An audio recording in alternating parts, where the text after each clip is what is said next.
Well, here we are, another Bonk game. But is it better than the first? It's Bonk's Revenge on the TurboGrafx 16, also known as PC Engine 2 for the PC Engine.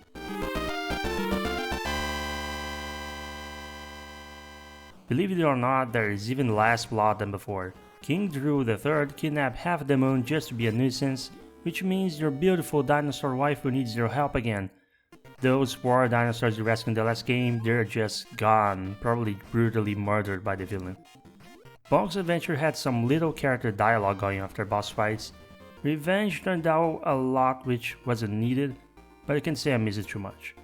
It really is a more straightforward experience, even better pacing if anything.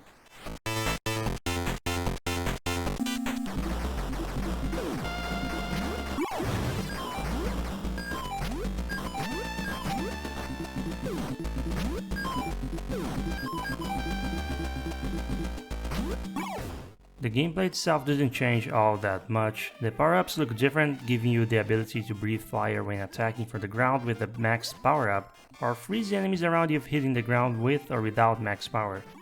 The process is still the same as before: eat meat for a power-up, eat another to level it up. There's still on the timer, and the invisibility still works the same way, either getting a giant version of this anatomically impossible meat chunk, or after getting 2 power-ups before the timer of the first is over. Your basic moveset of headbutting while you're standing and manually bouncing off enemies with your head is exactly the same as in the first game. However, they messed up with the momentum of the airspin. It must have been done deliberately, because in the first game, keeping full control of yourself while spamming the airspin was very easy. Now spamming or using your turbo to spin like a machine comes at the cost of less control. I was annoyed about this for the first 30 minutes, then I realized all I had to do was adjust to not just spamming it if I want some distance control. The change that really saddened me was the bounce combo being removed. Either that or they made it way harder to pull off because I haven't noticed any score boosting for doing it. So no, you can't make enemies bounce over and over to stack points and get easy extra lives anymore. Which is okay, because the bonus games are back, and I kind of hate them. They're all a few notches harder, and they're more important than ever to complete, because you need all the smileys you can get, most which come from these bonus games, in order to finish a level with at least 30. This gives you access to guaranteed blue hearts that increase your life bar. In rare occasions you can find blue hearts hidden in the levels, but I didn't find any until the last few stages. Either way, increasing your maximum amount of hearts is important, because you're defaulted to only 3, and bosses are quite hard in Bonk's Revenge. There were a few of them in which I couldn't figure out how to beat without losing health over and over, or sacrificing 1 or 2 lives. Still, I consider the boss design a big improvement over Bonk's Adventure.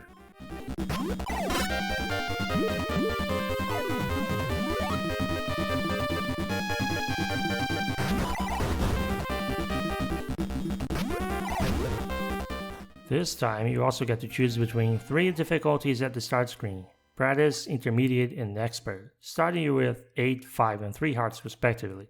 But only Expert lets you play all levels and reach the ending. This is like the Pokemon Evolution with the Master System cast of Illusion mode selection, and I find it just as pointless as it was in that game. Something I want to mention here that I failed to mention in my Bonk's Adventure review is that despite how difficult some sections of the game are, stacking hearts and lives helps a ton. That might sound obvious, but I'm just saying this because in both Bonk games, every time you lose a life, Bonk will faint for a moment and you get to stand back up, health restored, right where you died with no full restart. That means if you have enough lives, you can brute force through any boss. Some of you might think that cheapens the challenge. I think it helps making the game accessible, kinda like the One Ring system in Sonic games.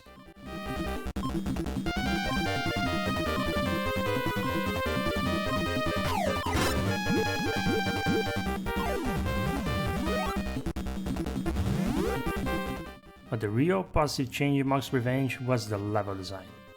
Visual and layout variety went a long way from the flat and bland style of the previous game, and you can tell that from the very first section of the first stage.